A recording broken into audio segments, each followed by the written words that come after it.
Hi all, this is David T from Field Sports Scotland. This is another episode of FSS Chatback, my weekly podcast that I give to you when we talk about countryside stuff, hunting stuff and deer management and any new legislation that's coming in and things like that. Do you know, I should really have a script for everything that I say because I always get that wrong. I'm always muddled up at the start of the show, and I have to start this show by thanking everybody who has been getting involved in this podcast.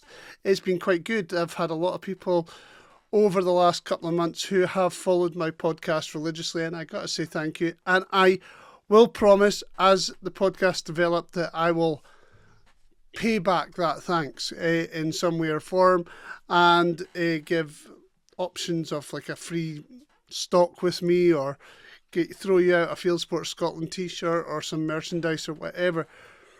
Well, I've got in the corner here, I've got a 3D printer that I'm probably thinking about making up some fox calls and stuff like that. So it might be stuff that I'll be willing to throw out to you guys and throw out to you guys and in the coming months.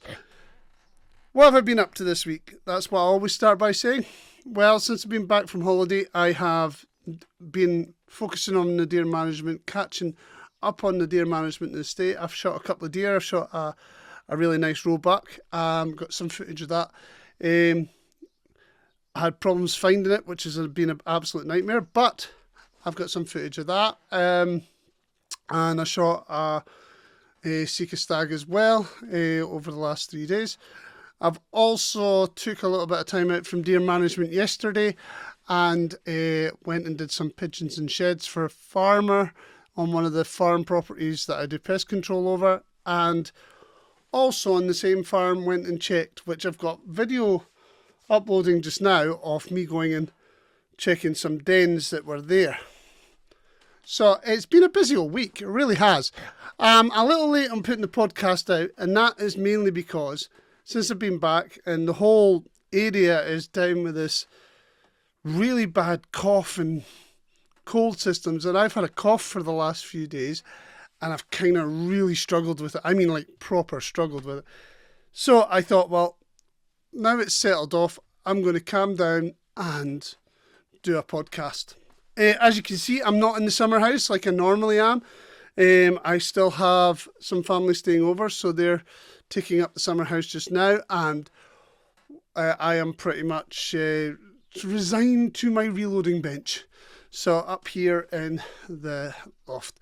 So it's so if the lighting and all that's not as great as what it normally is, that is generally because I am up here. But there's less echo. There's less echo. The sound quality seems to be better and stuff like that. Now, the other week there, I promised that I would do a video on fox calls. Now, I have done a video. The problem lies, it hasn't been quite successful in regards to attracting any foxes right now. So, I will add to that video once I can find some foxes. I've been doing a little bit of blind calling and daytime calling, and nothing's really showed. So I'm going to have to put a bit of effort in it and go back out at night and see if I do have any foxes. The farm that I spoke about a week or so ago, who a couple of weeks ago, who had a problem contacting me out the blue, not one of my regular farms, somebody else's property. They haven't had any other problems with lambs going missing since I took that foxes from there, which is a few foxes I took from there. I think 3 or 4 in total. 4, I think, in total. And that's good news. I've popped round, had a little bit of scan on the way home and stuff like that, but not put much effort into it, to be honest. Pigeons in the sheds that were doing absolute major damage to the feed, and because it's a horse riding livery as well, it was freaking out some of the younger horses as well, that when they were being schooled in the indoor school. So we managed to take I think it was 15 pigeons in total out of the sheds yesterday morning with the air rifle, which was, again, fantastic. It just means we're getting work done. And I'm able, even though I'm putting a lot of effort into the deer management now, I'm still able to keep up with things in total. Now, normally I have a main topic that I am going to speak about, and today it's going to be slightly different. I have got a main topic. The main topic is basically how do you get closer to wildlife when you're out. Now, I tend to do a lot of stuff for monitoring and seeing what's about, and what can I say? Just and for hunting, right? And for hunting, and for doing deer management and whatever. So I spend just as much time learning how to stalk into an animal, learning how to finding spots which make it easier to view animals, and documenting what I'm seeing than what I do actually shooting. So it's a bit of both. And anybody who works outside on their grounds, there's a lot of time and effort that is put into knowing their properties. However, a lot of the stuff that we do, other than the hunting stuff, other than the professional job that we do, like the stalking or gamekeeping or whatever your role is, a lot of it can filter down to the average person on the outdoors. Recreational walkers, bird watchers, just people like to get closer to nature, photographers. And a lot of the time I get asked, how do you get so close to the animals that we manage or we get around? So I've got footage of me being close to 2 woodpeckers, for instance, who were mating, and I was only about 30 yards away. Or foxes that come right up close on properties that I don't shoot foxes on.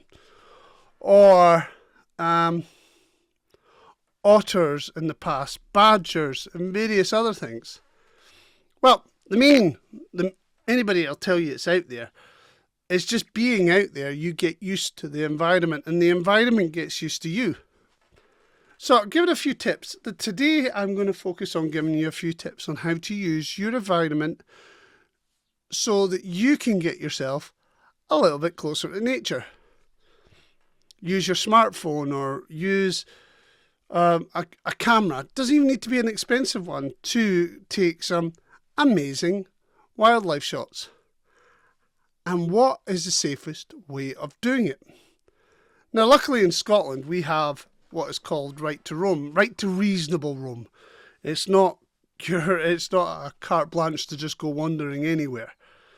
But it does open up the opportunity for people who are not necessarily used to it to be able to get closer to nature, to go for walks in the countryside, to go through forests and over fields and stuff like that, providing they are responsible enough to do it. Now, there is lots of things you can see and get close to. One of the things recently I got close to was a pair of pine martens, and they didn't even know I was there. And foxes that have come straight up that I can really get good quality pictures of that are less than 100 metres away. And obviously the deer footage that I put up regularly, even on the hinds that I do not shoot at the moment, some of them are only 30-40 yards away. I use a lot of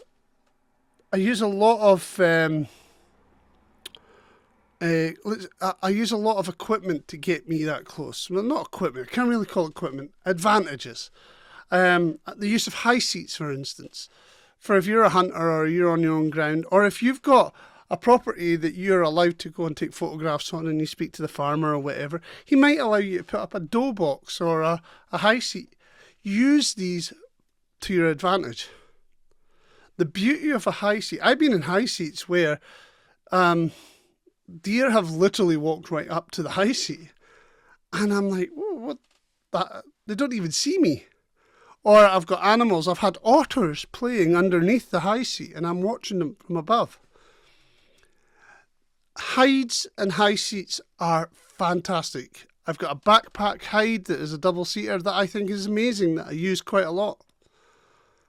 But if you don't have those facilities, then you have other things. You've got natural features that you can use. Dry stone dikes, little hummocks, hags, root plates from fallen down trees. There is lots of things that could provide you with a natural hide to just sit. And that's the most important part, is patience. Sitting and being quiet will get you closer to nature than anything else. I see a lot more animals when I'm out, a lot more bird life, a lot more everything, because I'm not moving about all the time. Sometimes I could be in a high seat for 4 or 5 hours before I ever see anything. There's other times I could be in a high seat 20 minutes or 5 minutes and something will walk out.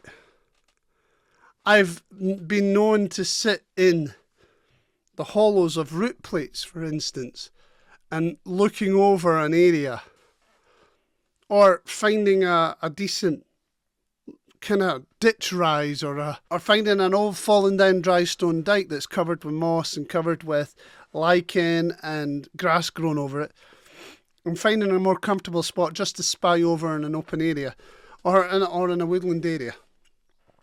These are all little tricks that everybody who in the outdoors can do.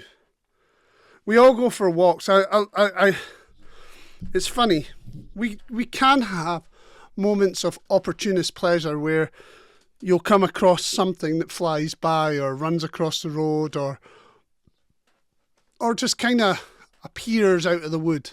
Like the odd deer might not hear you coming because the wind's going in the wrong direction, or smell you coming because the wind's coming in a direction that favours you. And we all have those moments when we're walking about. But they're fleeting moments. If you want to actually spend and enjoy your time with the company of wildlife and animals and stuff like that, you need to sit and stop. Sit for 20 minutes. Doesn't take long. It only takes about 15-20 minutes to things all around you to settle down. And that's why hunters tend to be quite successful, because we don't move about all the time. We don't march from one place to the next, scrambling through gorse or over heavy leaves and stuff like that. Yes, there's times where we'll stalk and things like that, but for the most part, we sit, we listen, we smell, we see, we taste, and we just absorb the environment round about us and become, I know it sounds a bit hippie-ish, but we come a little bit one with the environment round about us. We understand all the noises. We learn every little thing.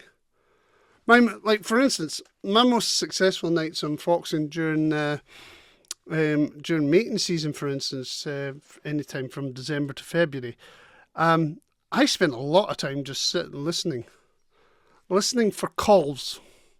And it's the same during the rut, the Sika rut. I'm listening for whistles, and it could be disorientating a little, because in woodland areas, you may think a whistle's coming from one area, but it's actually coming from another. But you can tell their distance, you can tell where they are. And you can learn their call, and you can use their call to advantage by mimicking their call. And it's like birds. Birds will come unbelievably close to you if you're not moving about and flailing your arms or whatever. And that's what people tend to forget.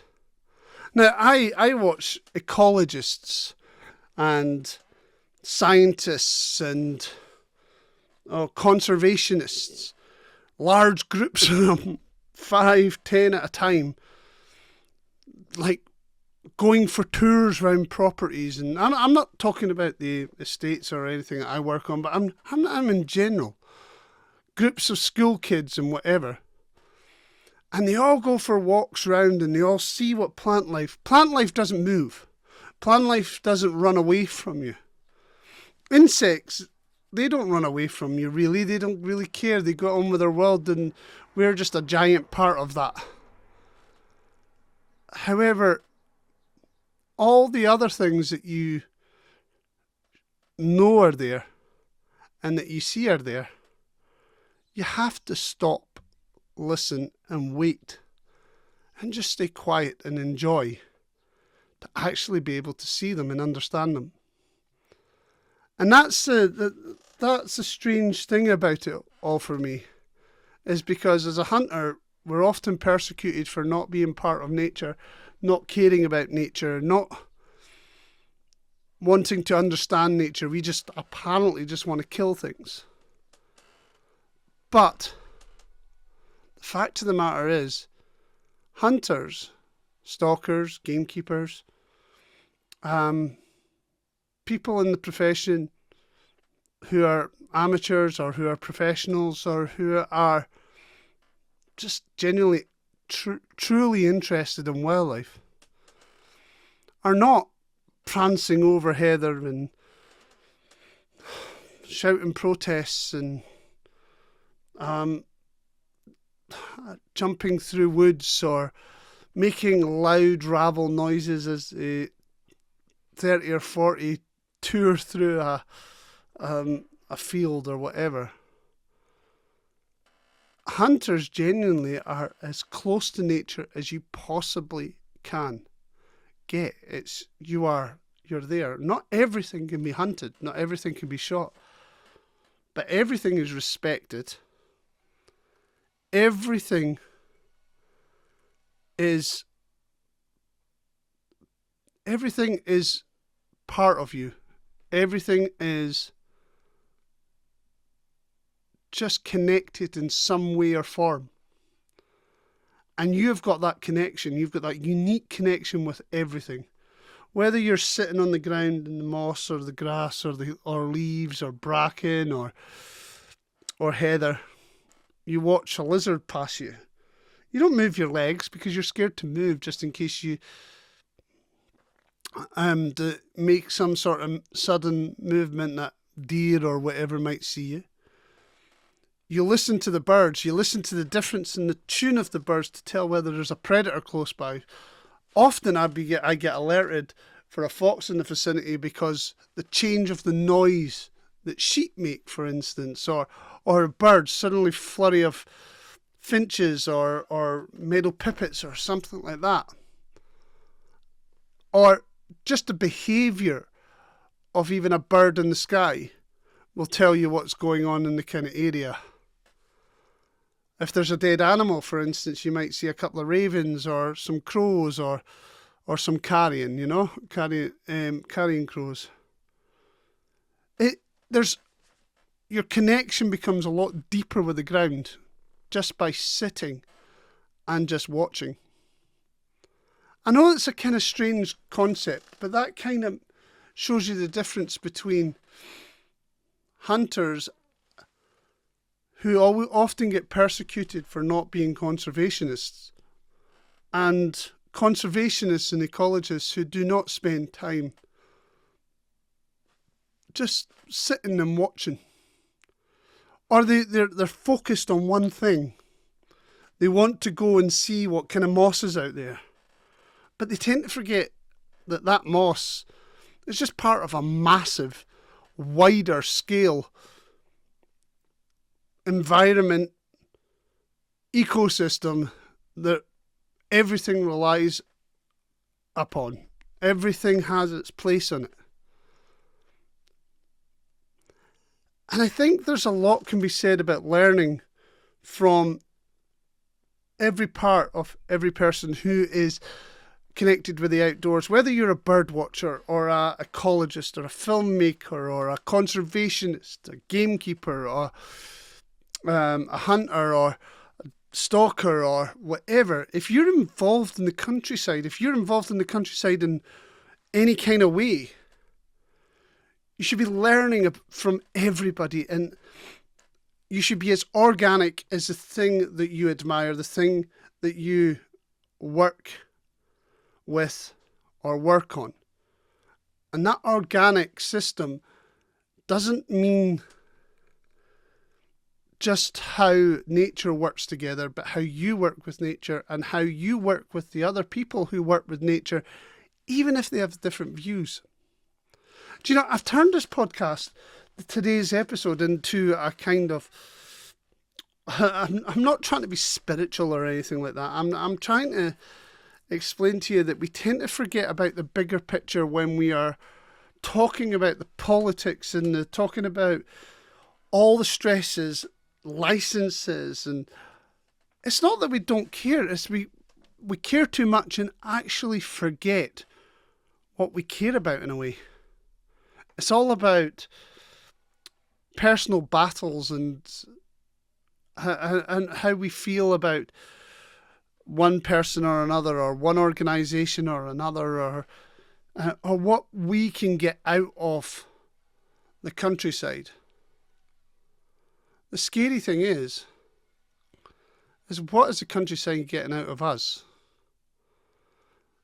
Many of us have stopped being organic with the environment that we work with. It's a part of a job. It's a part of a focus group. It's a part of a conversation. We use conversations now because we don't like the word argument. It's a part of a battleground. It's become a battleground. It's quite sad, really. It really is. I think a lot of people, see, instead of going out as a group of people, if you're interested in some sort of mood or whatever, I think, and to make it social, proper social, is if you do go out with a group and you go rambling or you go hill walking or you just kind of like to go for a wander, don't spend your whole time wandering. Find a spot, sit down, watch, no matter what the weather is, whether it's raining, whether it's sunshine, whether it's, I don't know, whether it's snowing. Just sit down, listen, and allow your senses to take over. Because I'll tell you one thing, that is where you will become part of the organism that is nature. You're just one little microbe in something far greater, a far bigger organism. I don't know. Do you know, I spent about 15 minutes and I was going to talk about like the use of hides and trail cameras and stuff like that. And do you know, we can do all that remotely, but nothing beats our eyes and ears, really. Your trail cameras are fantastic. We can put them up in places where you can't sit out and just watch or whatever, and it could take a lot of photographs, but it pulls us away from what we're actually watching. It only gives us a part of a picture. You know, I've always felt that trail cameras only ever give you a little bit of information. It tells you what the camera has seen. It only tells you what the camera has experienced. It doesn't give you the experience. If it sees deer crossing that area, it doesn't tell you what that deer's been feeding on. It doesn't tell you where that deer is going. All it is, it tells you it is past that camera, from left to right or right to left. You can't tell how many deer there was there. You can't tell how many deer in that area or just by the camera. There's a lot more things going on. You can't work out how that deer smelled. And that smell, like I had a Sika hind the other day there. I couldn't see it at first. I was sitting on a high seat. The wind was coming in my face quite heavy, about 15 mile per hour. But It was one of those clean nights. Guys who work outdoors will understand what a clean night is. There's very little humidity in the air. There's very little other things messing with your senses. Guys who shoot a lot of deer like myself will get to know what a deer smells like. It's like foxes. You can smell a fox when it's been in the area. And I just took a breath. And suddenly I thought, wow, there's a deer. I smelled my gloves, just making sure that it wasn't my gloves, because sometimes I use my gloves. I have my gloves on when I'm dragging deer or whatever. Smelt my gloves, and it wasn't my gloves. Smelt the jacket, because I don't always clean my jackets, my hunting jackets, after I've stalked deer. And I smelt it. It's not that. Nothing was particularly damp. And in my head, I thought, Jesus, that's a deer. And I put some things on my Instagram thread in regards to it. And lo and behold, within about 30 seconds of having that smell, out of the thick cover, there was a Sika hind walked out. And I could smell it. I was like 30 yards away. I could smell it. Now, we put a lot of passion into using trail cameras. We put a lot of resource into it.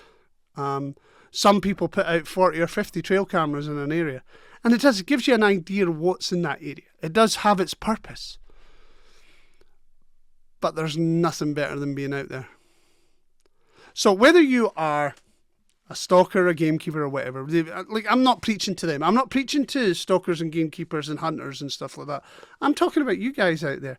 I'm talking about normal people who go for a walk in the countryside. Maybe with kids or as part of a rambling group or whatever. You stop just looking at what the view was like. Sit down, find a dry stone dike somewhere, or on a path, or in a ditch. View over a small area.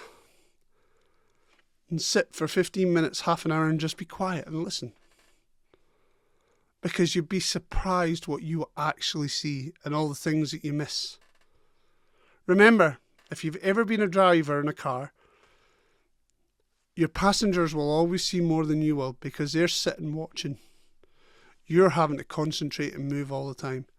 If all of yous had to concentrate and driving, everybody in that car would miss everything that's going on all around about them. Just stop being a driver for a minute and be a passenger on the world. Sit down, relax, and watch, listen, smell, and taste. I know this has been kind of an odd podcast tonight. It's just that we always get a bit of criticism in my line of work that all we want to do is shoot and kill things. The fact of the matter is we don't shoot and kill things. All the time. Majority of the time, in fact. Majority of the time we sit and we watch. In fact, that's been most of my job lately, because I haven't seen any male deer. It's all been female deer. I just sit and watch and take in the environment and learn about the environment that's round about me. Enjoy being outside before somebody takes it away from you. Anyway, on that note, I'm going to call it a night. Thank you for watching another podcast or listening to another podcast. You can get me on Spotify and all that sort of stuff, as well as YouTube. And you know what? Next week we are properly going to talk about some equipment. We'll talk about trail cameras, and we'll talk about various other monitoring and management stuff. But for this week, it was more of a kind of, let's get us back to nature. Let's get all of us back to nature. Let's sit and listen and enjoy nature instead of just talking about it, arguing about it in a meeting. Actually get your ass out there and just be part of it. It's your loss if you don't. Have a good one. Happy hunting. Stay safe. Good night.